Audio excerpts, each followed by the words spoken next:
Teatros del cuerpo, Joyce McDougall. Capítulo 2. La matriz del psicosoma. Los orígenes del individuo. ¿Cómo adquiere el lactante el sentimiento de una identidad subjetiva? ¿Cómo se convierte cada uno de nosotros en una persona diferente a las demás personas? Esto es, en un individuo, de latín individuum, unidad indivisible. Puede decirse que la vida psíquica comienza con una experiencia de fusión que conduce a la fantasía de que solo existe un cuerpo y una psique para dos personas, y que éstas constituyen una unidad indivisible. El bebé, aunque es ya un ser separado, con aptitudes innatas cuyos potenciales aún no se han realizado, no es consciente de esto. Para el niño muy pequeño, él y su madre constituyen una única y misma persona. Mamá no es todavía un objeto distinto para el lactante, pero al mismo tiempo ella es algo mucho más amplio que cualquier otro ser humano. Es un entorno total, una madre universo, y el bebé no es sino una pequeña parcela de esta unidad inmensa y apasionante. Profundamente enterrada en el fondo de cada uno de nosotros, existe la nostalgia de un regreso a esta fusión ilusoria, el deseo de convertirse de nuevo en una parte de aquella madre universo omnipotente de la primera infancia, sin ninguna frustración, ninguna responsabilidad y ningún deseo. Pero en un universo así no existe identidad individual. Podría incluso decirse que la realización de este deseo equivale a la pérdida de la identidad personal, a la muerte psíquica. La fantasía del cuerpo único, primordial en todo ser humano, tiene naturalmente un prototipo biológico que nace en la vida intrauterina, cuando el cuerpo madre debe atender verdaderamente a las necesidades vitales de dos seres. La prolongación imaginaria de esta experiencia no solo va a desempeñar un papel fundamental en la vida psíquica del recién nacido, sino que también regirá su funcionamiento somatopsíquico. Todo lo que amenace con destruir la ilusión de indistinción entre el propio cuerpo y el cuerpo materno impulsará al bebé a una búsqueda desesperada por recuperar el paraíso perdido intrauterino. Del mismo modo, el llanto del bebé y sus señales de desamparo incitan a la madre a responder intuitivamente a este requerimiento urgente, consolando al lactante y recreando la ilusión del uno. Para conseguirlo utiliza su calor, el ritmo, la proximidad protectora de su cuerpo y la música de su voz. Con capacidad de mantener esta ilusión, la madre otorga al bebé la posibilidad de integrar una imagen interna esencial del entorno materno, que le tranquiliza o simplemente le permite abandonarse apaciblemente al sueño. Pero existe también en el bebé una necesidad importante de separación. En función de sus propios conflictos inconscientes, la madre puede entorpecer el avance del niño hacia su diferenciación. Si contraría, por ejemplo, la necesidad del bebé de renunciar a su presencia física para entrar en el mundo del sueño, puede desencadenar uno de los trastornos psicosomáticos más graves de la primera infancia. El bebé que sufre insomnio y solo consigue dormir entre los brazos de su madre.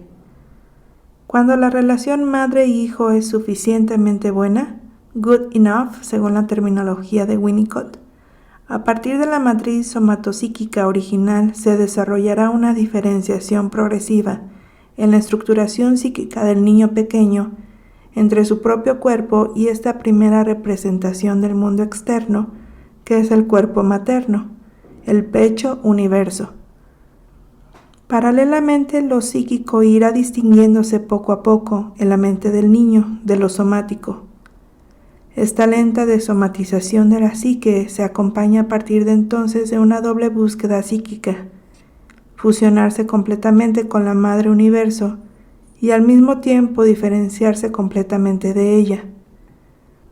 Los bebés intentan por todos los medios de los que disponen, especialmente en periodos de sufrimiento físico o psicológico, recrear la ilusión de la unicidad corporal y mental con el pecho universo mágico, pero en otros momentos lucharán con igual energía para diferenciar su cuerpo y su sí mismo naciente del cuerpo y del sí mismo de la madre.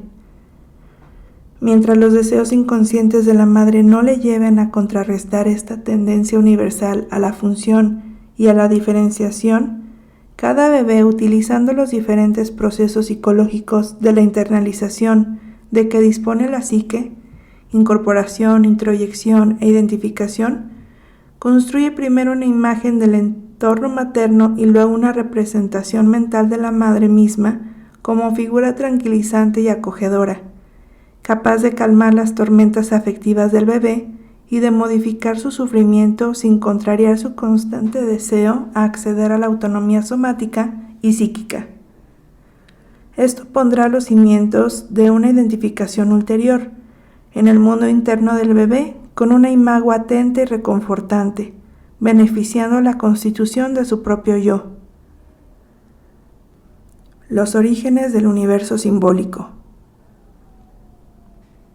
Es en este punto del desarrollo del niño pequeño cuando éste comienza a inventar security blankets que en la mente del lactante encarnan la esencia misma de las funciones protectoras y tranquilizantes de la madre. Estos objetos pretransicionales son frecuentemente una prenda de vestir de la madre o un pequeño trozo de la tela impregnado de su olor y asociado a la naturaleza táctil y al calor de su cuerpo. Más adelante, estos objetos fuertemente investidos que permiten al bebé dormir con la ilusión de la presencia materna se reemplazan, si todo se desarrolla con normalidad, por sustitutos maternos más sofisticados como osos de peluches o rituales especialmente encaminados al mismo fin. La ruptura de este proceso será ilustrada en varios capítulos. Esto es también el momento en que el lenguaje comienza a sustituir los modos más primitivos de comunicación corporal y cuando el niño es capaz de concebir y pronunciar la palabra mamá, creando así la posibilidad de evocar su calor y la protección que ésta garantiza únicamente mediante esta palabra, sin tener obligatoriamente necesidad de su presencia reconfortante. Esta representación mental de la madre como persona que puede ser nombrada y evocada, es esencial para la estructuración de la psique y, a fin de cuentas, permitirá al niño asegurar por sí mismo las funciones maternas introyectadas, siempre que la palabra mamá represente realmente un sentimiento reconfortante y tranquilizante de consuelo y seguridad. Vemos así que a medida que disminuyen el contacto corporal y las formas gestuales de comunicación con la madre, van siendo reemplazados por el lenguaje, por la comunicación simbólica. El lactante se convierte en un niño dotado de palabra. A partir de esta fase, se reprime el deseo contradictorio de ser él mismo sin dejar de ser parte indisoluble del otro, y se compensa la nostalgia con la doble ilusión de poseer una identidad separada y firme, y conservar al mismo tiempo un acceso virtual a la unidad original e inefable. Todo fracaso en este proceso fundamental comprometerá la capacidad del niño para integrarse y reconocer como propio su cuerpo, sus pensamientos y sus afectos. Este libro se propone estudiar las diversas consecuencias de tales fracasos en la edad adulta. Subrayemos, en primer lugar, que el deseo de deshacerse de estas identificaciones para acceder a la plena posición de sí mismo y la búsqueda arcaica que representa el deseo de fundirse en la madre universo persisten en el fondo de la psique humana y no implica necesariamente un destino patológico. Dejarse arrastrar física y psíquicamente hacia este ombligo contribuye, entre otras cosas, a la realización de dos experiencias esenciales, ambas psicosomáticas por excelencia: la satisfacción del sueño y el orgasmo. Correlativamente, estas dos experiencias pueden verse perturbadas en caso de que el miedo a la madre mortífera, aquella que conduce a la pérdida irrevocable de sí mismo, triunfe sobre aquella que es el soporte imaginario de la unión erótica y mística. Un cuerpo, un sexo, una psique para dos. Durante muchos años intenté oír en mi trabajo analítico esta moda petición de unión fusional en un solo cuerpo, sobre todo cuando va asociada al terror a perder el sentimiento del sí mismo corporal e individual. Traté igualmente de representar sus prolongaciones fantasmáticas, un cuerpo para dos, un sexo para dos, una psique para dos, e incluso una única vida para dos. Tanto la conceptualización de estos modos primitivos de funcionamiento mental como la red de defensas constituida desde la primera infancia para enfrentarse al peligro que les es inherente, presentan ciertos escollos teóricos, aunque solo fuera porque un modelo de funcionamiento del aparato psíquico, basado únicamente en el significado, no basta para comprender el modo en que se organiza la vida psíquica en sus comienzos, desde la fase no verbal, el bebé, el infans, hasta la fase verbal, el niño. De la misma forma, estos modelos no consiguen explicar el modo en que la psique y el soma se diferencian progresivamente, aún permaneciendo ligados para siempre. Mi primera experiencia de la concepción de la infancia de una psique para dos se sitúa en la época en que trabajé con niños psicóticos y se extendió posteriormente a un trabajo clínico con analizados que sufrían diferentes fragilidades narcisistas. Aquellos pacientes me comunicaron su dificultad para distinguir entre su mente y la mía, dificultad que repercutía también en su percepción del mundo exterior. A menudo estos analizados estaban convencidos de que sus fantasías sobre mis pensamientos eran certezas absolutas. Planteaban también con frecuencia la exigencia implícita de ser comprendidos sin tener que recurrir al lenguaje. Exigencia legítima en el lactante, pero que puede crear malentendidos portadores de estrés en el marco de las relaciones entre adultos. Más adelante, con pacientes homosexuales y neosexuales, pude reconocer la fuerza del sentimiento inconsciente de que solo existe un sexo para dos. Estas elecciones sexuales desviadas intentaban crear una protección no solamente contra terrores inconscientes frente a una sexualidad adulta, es decir, todo lo que se incluye bajo el concepto psicoanalítico de angustia de castración, sino también contra la pérdida de la identidad sexual e incluso de la identidad subjetiva.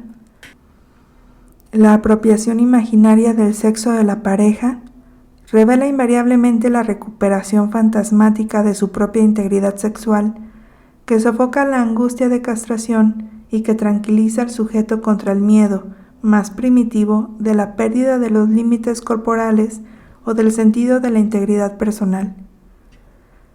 En cuanto a la fantasía de un cuerpo para dos, pude vislumbrar la importancia de este modo de relación con los otros, que se me impuso a través de mis intentos de años, diría, por comprender el impacto económico y dinámico de fenómenos psicosomáticos repetitivos a lo largo del análisis de algunos de mis pacientes. Conseguí formular la paradójica problemática de aquellos analizados en los siguientes términos. La fantasía fundamental es que el amor lleva a la muerte y que solamente la ausencia de todo libido garantiza la supervivencia psíquica, y por tanto el sujeto busca, mediante un trabajo de desafectación, ver capítulo 6, proteger su supervivencia mental, ya que teme perder no solamente las barreras psíquicas contra la implosión provocada por los otros, sino también la pérdida de sus propios límites corporales. Se hace entonces necesario mantener una barrera desvitalizada frente a la investidura narcisista de su propio cuerpo y de su propia psique. A su vez, esto puede aumentar la vulnerabilidad psicosomática hasta un grado alarmante y convertirse así en una amenaza contra la vida misma. El extracto clínico expuesto en los capítulos 8, 9 ilustra este modo de organización psíquica, pero propone una concepción del estado de desafectación diferente al descrito en los trabajos y las investigaciones sobre psicosomática. La zona de insensibilidad interior que tiende a infiltrar la realidad psíquica de estos pacientes conduce con frecuencia a la incuria física y a la insensibilidad al sufrimiento, a la ausencia de emociones o incluso de excitación y de placer, hasta tal grado que se produce una resomatización regresiva de la experiencia afectiva rechazada que puede acarrear, entre otras cosas, el desmoronamiento de las barreras inmunitarias. Conviene, sin embargo, subrayar que muchos de los pacientes que presentan todos los signos de alexitimia y de pensamiento operatorio no caen somáticamente enfermos y que otros tantos que sufren ciertas afecciones psicosomáticas graves no presentan la coraza operatoria y alexitímica que caracteriza a los pacientes psicosomáticos más estudiados en el marco de la investigación y en los servicios de la psicosomática. He hallado, por el contrario, en la práctica cierto número de pacientes aquejados de enfermedades auténticamente psicosomáticas y que luchaban intensamente contra sus experiencias afectivas y su realidad psíquica. Estos analizados son frecuentemente polisomatizadores desde su más tierna infancia. No se trata aquí de histeria clásica. Muy a menudo se incluyen bajo el rubro de histéricos a sujetos que sufren las secuelas de una carencia afectiva precoz y cuyos gritos de desamparo tratan de llamar la atención más sobre el peligro de muerte psíquica que sobre el de castración fálico-edípica. A lo sumo se puede plantear la hipótesis de una histeria arcaica. Por eso no encontramos aquí aquellas soluciones de compromiso frente a los problemas sexuales y edípicos propios de la neurosis, sino más bien una erotización primitiva que implica el cuerpo entero, que se ofrece como lugar de conflicto. Esta organización pretende constituir una apariencia de identidad subjetiva y proteger contra la muerte psíquica. Con frecuencia, la zona muerta de desesperación que existe en estos analizados está enmascarada por una dependencia adictiva a personas investidas narcisistamente y consideradas como partes de sí mismos.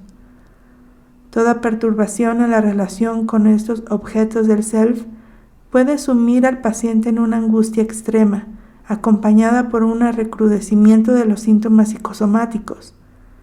En la situación analítica, tales fenómenos tienden a resurgir como reacción a toda separación del analista, ofreciendo así posibilidad de poner en palabras, por primera vez en la vivencia del paciente, las señales primitivas no verbales relegadas por la psique y expresadas mediante el funcionamiento somático. De esta forma, representaciones no reconocidas cargadas de afecto, de terror o de rabia constituyen frecuentemente elementos de precipitación de fenómenos psicosomáticos. También es preciso reconocer que para cualquier niño, el camino de la individuación, que completamente integrada funciona como una barrera potencial contra graves regresiones psicosomáticas o psicóticas, es tortuoso y está lleno de trampas. Al mismo tiempo es evidente que buena parte de la identidad de un individuo estará ligada para siempre a lo que este individuo represente para otro, porque la identidad subjetiva, como demostró Lichtenstein, está siempre determinada por dos dimensiones, lo que se me parece y lo que es diferente a mí. Los seres que han contado para un niño desde su nacimiento, sus experiencias psíquicas y físicas e incluso su cuerpo se viven desde el principio como pertenecientes al mundo exterior, pero sigue siendo un misterio cómo lo que pertenecía primitivamente a ese mundo exterior se convierte en una parte integrada del mundo interior para formar representaciones psíquicas estables. El hecho de no llegar a comprenderlo no debería impedirnos buscar respuestas a las preguntas que plantea este complejo acontecimiento psíquico que es la internalización. Acuden a mi mente las siguientes preguntas.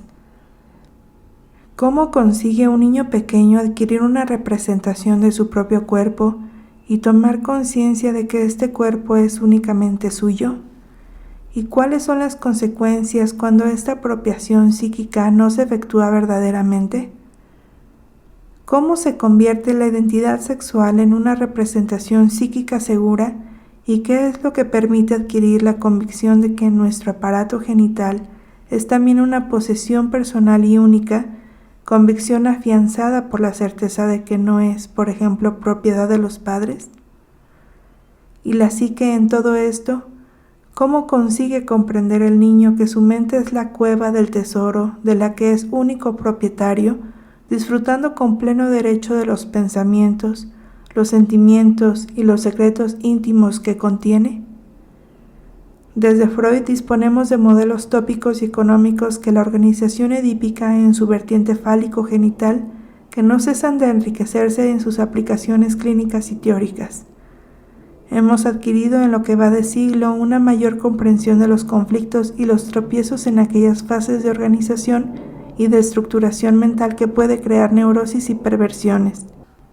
También hemos recopilado numerosos datos sobre el esquema corporal y el sentimiento de la identidad sexual, tal como se invisten en las organizaciones neuróticas, perversas y caracteriales. Estos son otros tantos intentos de autocuración del niño en lucha con sus conflictos y con el dolor psíquico resultante.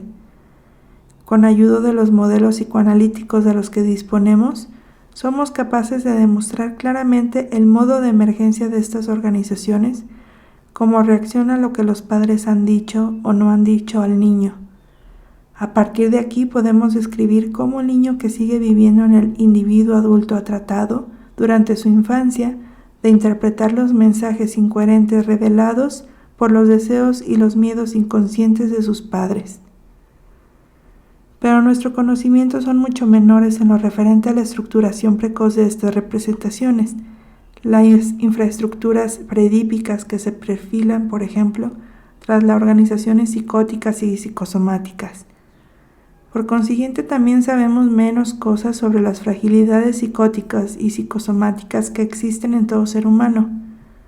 Aunque Winnicott y Bion y otros investigadores postclinianos hayan realizado avances clínicos y teóricos de inmenso valor en cuanto a los fundamentos arcaicos de la psique, en gran medida la metapsicología de la psicosis y de la psicosomatosis aún está por formular. Pero de algo podemos estar seguros. Las manifestaciones psicóticas y psicosomáticas como las neurosis, los trastornos de carácter y las perversiones son intentos de autocuración. Estas construcciones son otras tantas ilustraciones del trabajo psíquico de un niño pequeño sometido a un sufrimiento mental causado por factores situados mucho más allá de su capacidad de control. Recordemos que la primera realidad exterior de un bebé está constituido por el inconsciente de la madre, en la medida en que éste impone la calidad de su presencia y el modo de relación con el lactante, y que el inconsciente de la madre está estructurado en gran parte por sus propios padres y sus propias experiencias infantiles. Otro factor casi tan fundamental como el anterior es la relación de la madre con el padre del bebé, la calidad de gratificación de sus relaciones amorosas de adulto y el grado de investidura real y simbólica del padre a los ojos de la madre. Esto nos lleva a considerar que el universo presimbólico y preverbal pudiera ser una clave para la comprensión de los potenciales psicóticos y psicosomáticos del ser humano. Ahora bien, estas organizaciones psíquicas exigen de nosotros modelos de funcionamiento que remiten al modo en que se construye nuestra vida mental en sus principios. En un universo presimbólico, cuando es la madre quien asume en primera instancia la función de aparato de pensar de su hijo, sabemos cuán ávidos están los niños pequeños de descubrir y controlar los orígenes del placer, y también sabemos de la avidez de sus intentos para escapar al sufrimiento. Un lactante aprende muy pronto los gestos y los movimientos que le acercan a su madre, y los que no obtienen respuesta incluso provocan el rechazo. Las investigaciones de estos últimos años sobre la relación madre-hijo han permitido descubrir que las comunicaciones entre el bebé y la madre pueden interrumpirse pronto en la relación, a causa quizás de la especial insensibilidad de ciertos niños pequeños, pero también a causa de la mayor o menor capacidad de la madre para comprender e interpretar las necesidades de su hijo y los primitivos modos de comunicación de estas necesidades. A veces es incluso posible que la madre, a causa de sus propios problemas internos, pueda imponer excesivamente sus propias ideas sobre lo que quiere que su hijo sienta o sobre sus necesidades, en lugar de tratar de interpretar los mensajes del bebé. De la misma manera, ciertos acontecimientos externos catastróficos, como la muerte súbita de un objeto importante en el mundo de la madre o del padre, conflictos socioeconómicos o acontecimientos como la guerra o el holocausto desempeñan evidentemente un papel pernicioso. Muchas cosas dependen de la presencia y de la capacidad de los padres para contener y elaborar su propio desamparo traumático y el de sus hijos. Y en lo referente a las manifestaciones psicóticas y psicosomáticas en el adulto es posible hallar durante el análisis mecanismos de defensa arcaicos al alcance de todos los niños, puesto que la parte infantil primitiva está encapsulada dentro de la personalidad adulta, pero siempre presta a ocupar la escena psíquica cuando las circunstancias provocan un estrés excesivo. A propósito de la organización precoz de la psique. Numerosos investigadores psicoanalistas han formulado conceptos para definir la organización primera de la psique a partir del nacimiento, e incluso para describir sus orígenes desde el periodo prenatal. Todos ellos intentan conceptualizar las formas en que el bebé reacciona frente a las experiencias y a los objetos de su entorno, y el modo en que acaba por apropiarse psíquicamente de su cuerpo, su identidad sexual y su mente. Evocadoras metáforas caracterizan diferentes aspectos de los procesos psíquicos, como los trabajos de Bion sobre las transformaciones de los elementos betas en funcionamientos alfa, la falta de ser de Lacan, el concepto de Melanie Klein de las posiciones esquizoparanoide y depresiva, la fase de simbiosis y de separación-individuación de Mahler, el concepto de Winnicott de espacio transicional y de la existencia de un verdadero self, el concepto de Kohut de objeto self, la teoría de Stern de la conciencia preverbal y el sentido de un self naciente o un núcleo self, la jerarquización de las funciones de Marty, la censura precoz de Braunschweig y de Fein, y finalmente el importante concepto de Pierre Lanier de pictograma y lo que éste describió de la compleja relación entre proceso original y los procesos primario y secundario. Mi propia reflexión se vio considerablemente enriquecida por la lectura o los intercambios amistosos que pude mantener con todos estos autores. Las cuestiones teóricas que quisiera profundizar aquí se me fueron imponiendo a lo largo de los años, en ocasión de impases en largos análisis cuyos procesos de desarrollo se vieron entorpecidos por huidas somáticas acaecidas en sustitución de fantasías arcaicas de cariz a veces psicóticos. Se trataba a fin de cuentas de la problemática de la alteridad en tanto en cuanto al cuerpo del sujeto se distinguía poco o nada del cuerpo del otro. La roca de la alteridad o la mitad faltante de un ser. La realidad psíquica de cada uno debe, como ya se ha dicho, combinarse durante toda la vida con el deseo primitivo de regresar al estado de fusión con la Madre Universo. Esto es, en otras palabras, con el deseo de no deseo, la afánasis. Como es sabido, la lucha contra este deseo y el duelo que éste impone se compensan con la adquisición de la subjetividad, lo que supone que el niño ha podido investir divinidad y narcisistamente las heridas fundamentales e inevitables que son las experiencias de separación y de reconocimiento de las diferencias sexuales y existenciales. Estas se convertirán en los centros alrededor de los cuales se articulan el sentido del yo y el de la identidad individual, y serán celosamente protegidas. Siempre que la separación y la diferencia no se experimenten como adquisiciones psíquicas subsecuentes a la acepción de la alteridad y más tarde de la monosexualidad, serán temidas como pérdidas, duelos que amenazan la imagen de sí mismo. Entonces se mantendrá la ilusión de una unión fusional con la imagen madre arcaica de la primera infancia. La mayoría de los autores antes citados estarían de acuerdo también en afirmar que para acceder a un sentido de sí mismo sólidamente amarrado, el lactante necesita establecer una relación con una madre que desempeñe el modo adecuado a su papel de escudo protector contra potentes estímulos venidos del exterior, que sea capaz de descodificar las comunicaciones de su hijo con ella y de comprender su necesidad recurrente de estimulación y de quietud. La representación psíquica de la madre, tal como se dibuja lentamente para el niño pequeño, está íntimamente ligada a la capacidad materna de modificar el sufrimiento físico o psicológico del lactante. Un bebé que tiene hambre, que está mojado, que ha sido herido, que tiene miedo o que está enfadado, no puede en forma alguna influir en estos estados, salvo en fugitivos momentos de satisfacción alucinatoria. A medida que se va llevando a cabo la lenta introyección del entorno materno, el lactante empieza a diferenciar entre él y su madre y a recurrir a ella con toda confianza para que le aporte consuelo y alivia su sufrimiento físico-mental. Pero si la madre, especialmente cuando el bebé sufre, no consigue por razones inconscientes protegerlo de una sobreestimulación traumática o bien le expone a una subestimulación también traumática, puede conducir a una incapacidad para distinguir entre la representación del sí mismo y la representación del otro, y crear por consiguiente una representación corporal arcaica donde los contornos del cuerpo, la investidura de zonas erógenas y la distinción entre el cuerpo materno y el niño permanezcan confusos. Al discutir los problemas de la proyección ligada a la incapacidad para mantener este escudo protector, Freud, en Más allá del principio de placer, afirma lo siguiente: hacia afuera hay, en el aparato psíquico, una protección antiestímulo y las magnitudes de excitación accionarán solo en escala reducida. Hacia adentro, aquella es imposible.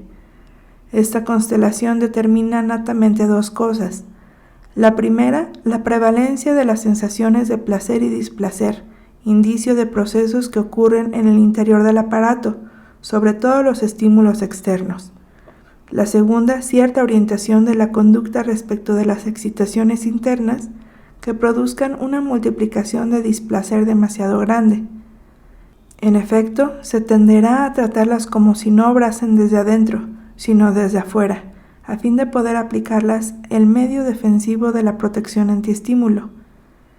Podemos así comprender el modo en que ciertos pacientes psicosomáticos que hayan podido estar expuestos o a traumatismos continuos en la primera infancia, de forma que los estímulos externos se vuelven tan sumamente potentes que rompen el escudo protector, tienden a atribuir sus problemas a circunstancias externas, en la medida que ciertos estados emocionales primitivos no han podido realizar una elaboración mental de naturaleza simbólica o verbal. Así, no todo el mundo vive separación y diferencia como adquisiciones psíquicas que enriquecen y dan sentido a la vida pulsional. Pueden temerse, por el contrario, como a realidades que disminuyen al sujeto o le vacían de lo que le parece vital para sobrevivir. La lucha contra la división primordial, que es el origen de un individuo, puede dar lugar a compromisos muy variados: la sexualización del conflicto, la construcción de modelos de personalidad narcisista o borderline, soluciones adictivas como la dependencia de la droga o de los medicamentos, el alcoholismo, la bulimia, etc. O una profunda fisura entre la psique y el soma. Existen dos tipos de solución. La primera lleva a una patología autista donde el cuerpo y su funcionamiento somática pertenecen intactos mientras que la mente se cierra al mundo exterior. La segunda mantiene intacta la relación con la realidad exterior, pero arriesgándose a ver el soma reaccionar y funcionar de un modo que podríamos llamar autista, apartado de los mensajes afectivos de la psique en términos de representaciones verbales, reducidos a representaciones de cosas muy fuertes y por consiguiente a una expresión no verbal.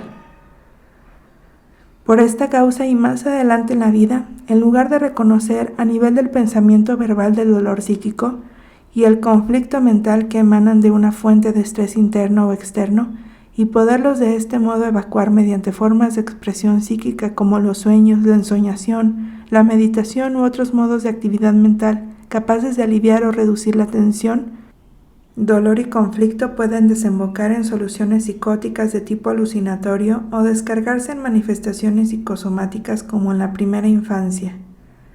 En la práctica psicoanalítica nos enfrentamos a menudo a dramas somáticos que son los signos de inaccesibles, es decir, de inexpresables dramas psicológicos. Sin embargo, estos signos son portadores de un mensaje para la psique, aunque a primera vista parezcan escapar a la representación. Pero el cuerpo, al igual que la mente, no lo olvidemos, está sometido a su propio modo de repetición, compulsión. ¿Cómo oír estos signos? ¿Cómo de descodificarlos para hacerlos simbólicos? ¿Y cómo a fin de cuentas esperamos poderlos hacerlos simbólicos y de ahí comunicables mediante el lenguaje? Existe otra complicación en el análisis de los grandes somatizadores. Observaremos tarde o temprano que rehúsan con vehemencia indagar los factores psíquicos que alimentan la vulnerabilidad psicosomática. Luchan, como nuestros pacientes neuróticos o psicóticos, con una determinación de la que ellos mismos no son conscientes para proteger sus creaciones somáticas. Sería incluso temerario incitar a ciertos pacientes a examinar estos factores mentales cuando la resistencia que oponen es demasiado fuerte o cuando el deseo de profundizar en sus causas está totalmente ausente. No obstante, cuando la estructura del paciente se presta a ello, el encuadre analítico, como la relación con el analista, se presenta como un lugar seguro, al abrigo del cual puede sin peligro expresar sus fantasías primitivas, disfrazadas, y los guiones profundamente arcaicos de su teatro psíquico interno. En tales circunstancias favorables podemos darnos cuenta de que las manifestaciones psicosomáticas se sitúan en el marco de una historia que es posible reconstruir o de una mitología que aún está por construir. A continuación expondré un breve resumen de mis reflexiones anteriores sobre estos temas, en la medida en que ilustran la evolución de mi visión actual en cuanto a los fenómenos psicosomáticos en el proceso psicoanalítico. Trayectoria de una reflexión sobre la somatización. En los anteriores escritos, traté de aislar los elementos que se hallan con más frecuencia en pacientes que presentaban una clara tendencia a la somatización. Sobre la base de estas observaciones propuse las siguientes ideas. 1. Es posible hallar el eslabón faltante entre los estados histéricos y psicosomáticos en la concepción articulada por Freud de las neurosis actuales. 2. Este eslabón faltante está estrechamente ligado a la metapsicología del afecto. Freud indicó 3 transformaciones posibles del afecto inaccesibles al consciente: conservación histérica, neurosis obsesiva, neurosis actual. Me pareció plausible añadir una cuarta eventualidad donde, siguiendo el repudio psíquico de ciertas representaciones mentales, un afecto puede ser ahogado en su expresión sin ninguna compensación por la pérdida de la experiencia y de la representación del acontecimiento al cual estaba ligada, lo que significa que este rechazo fuera de la psique no se compensa por la formación de síntomas neuróticos o por la recuperación de fantasías y de percepciones rechazadas de la psique en formas de ideas delirantes. Es lo que Freud describió, por ejemplo, en el caso de Schreber, 1911. En esta eventualidad podemos plantear que la psique se encuentra en un estado de privación. 3. La mayoría de los analizados con tendencia a somatizar sus conflictos psíquicos han alcanzado al parecer una fase normal de organización edípica y están igualmente en condiciones de llevar adecuadamente una vida sexual y social de adulto. Sin embargo, el proceso analítico tiende a demostrar, salvo algunas excepciones, que a esta estructura edípica se ha incorporado una organización mucho más primitiva, donde la imago paterna parece deteriorada o está incluso totalmente ausente, tanto del mundo simbólico de la madre como del niño. Este último parece creer que el sexo y la presencia del padre no han desempeñado más que un papel ínfimo en la vida de la madre, y este padre se presenta a menudo como un ser al que está prohibido amar o que no es digno de estima. Así el sexo y la presencia paternas parecen haber desempeñado un papel estructurante mínimo en la organización psíquica del niño. 4. Por consiguiente, la imagen de la madre interna se vuelve extremadamente peligrosa. Cuando no existe fantasía del pene paterno que desempeñe un papel divinidal y narcisista complementario en la vida de la madre, la representación mental del sexo de ésta, que ella transmite a su hijo, se convierte en la de un vacío ilimitado. Desde ese momento el niño corre el riesgo de proyectar sobre este telón de fondo, sobre este vacío, todas las expresiones de su melagomanía infantil, sin encontrar ningún obstáculo. La fantasía del espacio interno materno regresa así en su imaginario bajo aspectos pavorosos y mortíferos, sin dejar de ser constantemente atrayente. 5.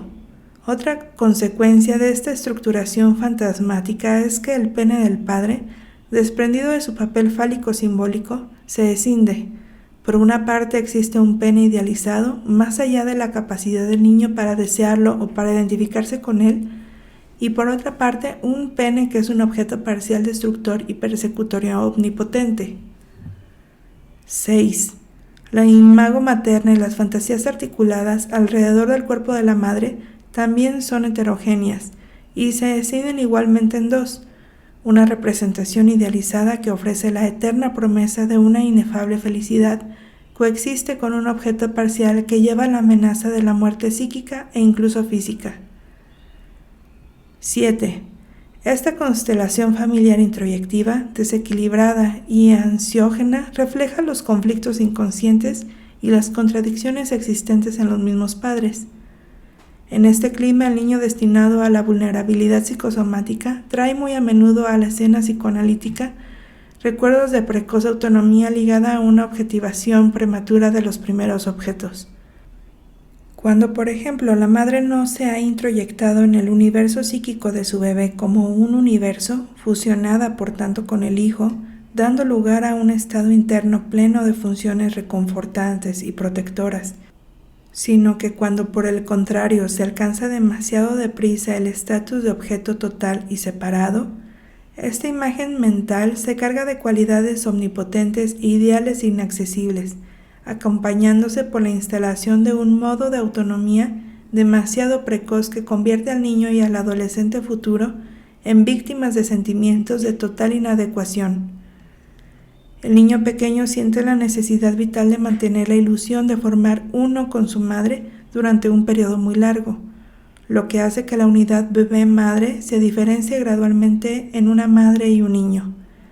Es esta fusión ilusoria la que permite que los niños pequeños duerman, digieran y eliminen la comida.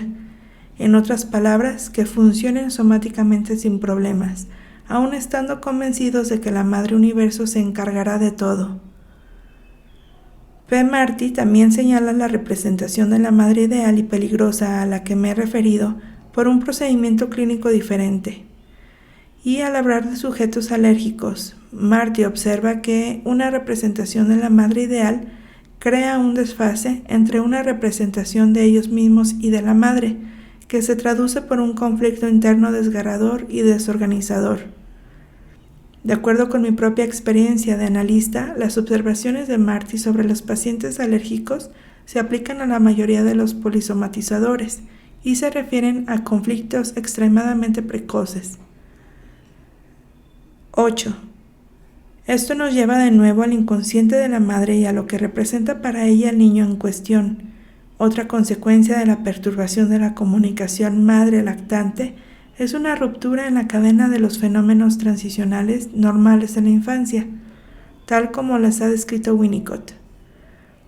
Este espacio transicional potencial empieza a construirse durante el primer año de vida, permitiendo crear al niño pequeño lentamente un espacio psíquico personal, es decir, que el bebé comienza a internalizar las primeras huellas de funciones maternas con las cuales puede identificarse durante breves momentos, hasta alcanzar la fase de maduración, donde accede a la capacidad para estar a solas en presencia de su madre. En la primera fase, la relación que Winnicott presenta como preocupación materna primaria, y que es el signo clásico de la relación entre la madre y el recién nacido, una parte de la madre está también fusionada con el lactante, lo que hace que en cierta forma ella comparta la misma ilusión de ser una parte de la unidad madre-hijo. Esto permite a su vez al niño vivir la relación del mismo modo.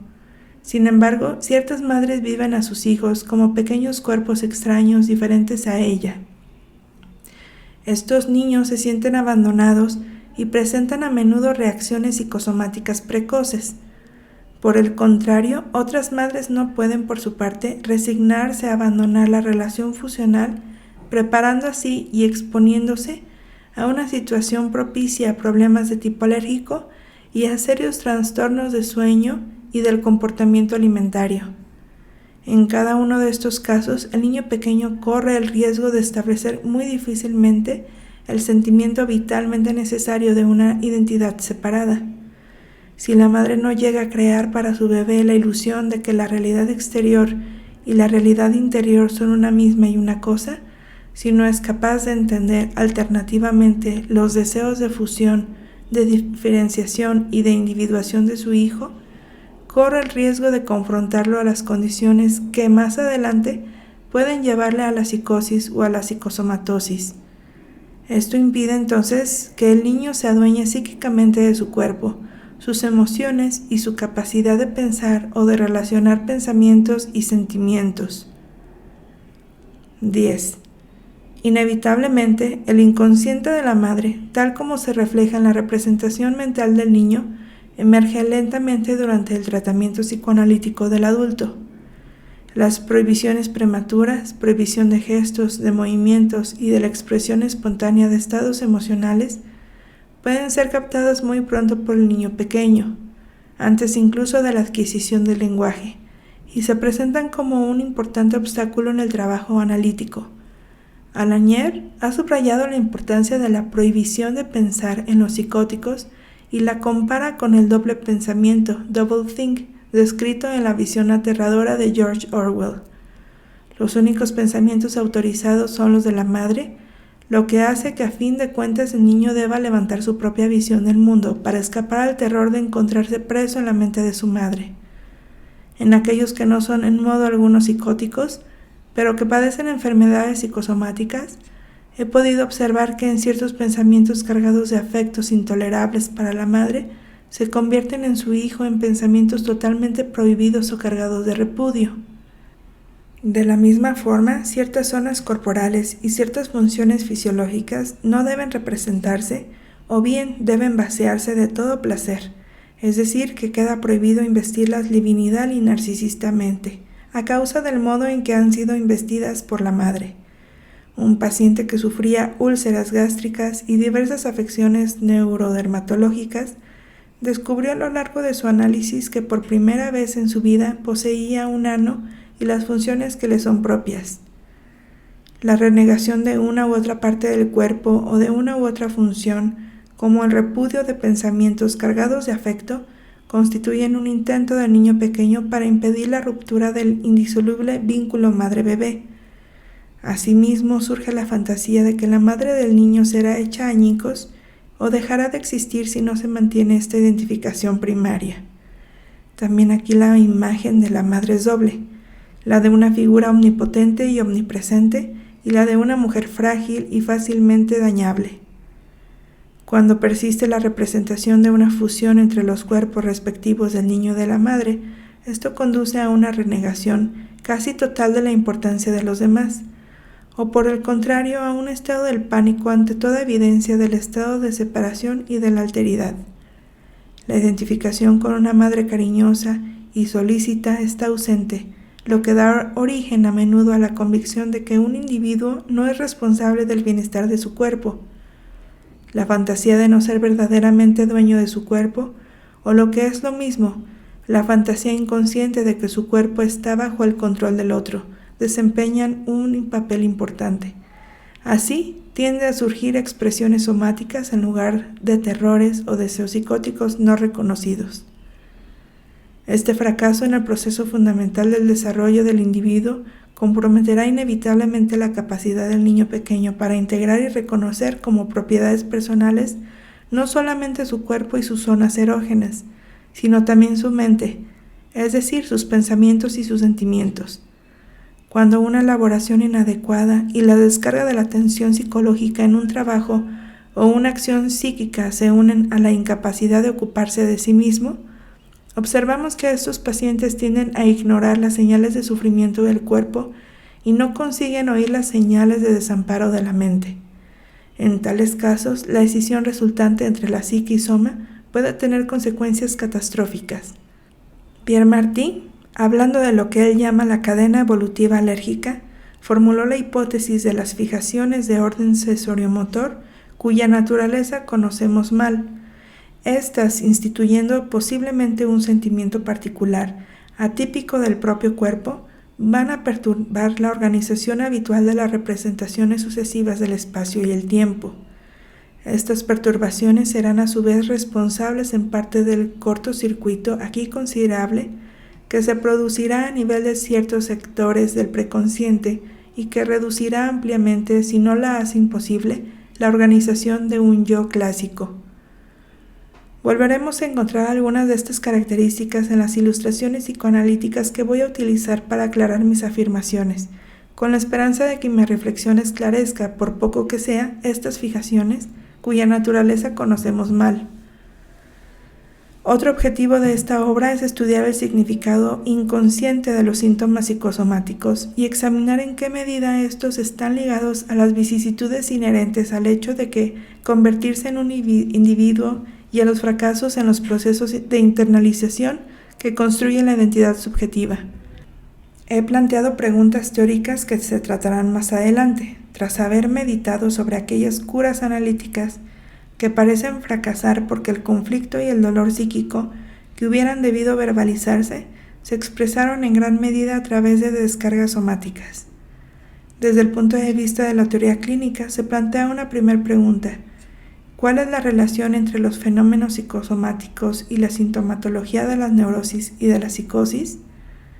¿Puede hablarse, como lo he hecho, de una histeria arcaica y de la psicosomatosis como de una psicosis actual? Frente a las formaciones neuróticas y psicóticas, podemos considerar, cuando existen pocos signos de síntomas de recuperación de lo que se ha excluido del consciente, que se puede descargar verdaderamente de la psique de alguna experiencia de antaño hubiera formado parte de ella, dejando así al cuerpo expuesto a la necesidad de descodificar y de transformar en actos señales primitivas no verbales provenientes de la psique. La cuestión de la privación potencial constituirá la parte principal del próximo capítulo. Sigue este canal para más contenido de psicoanálisis.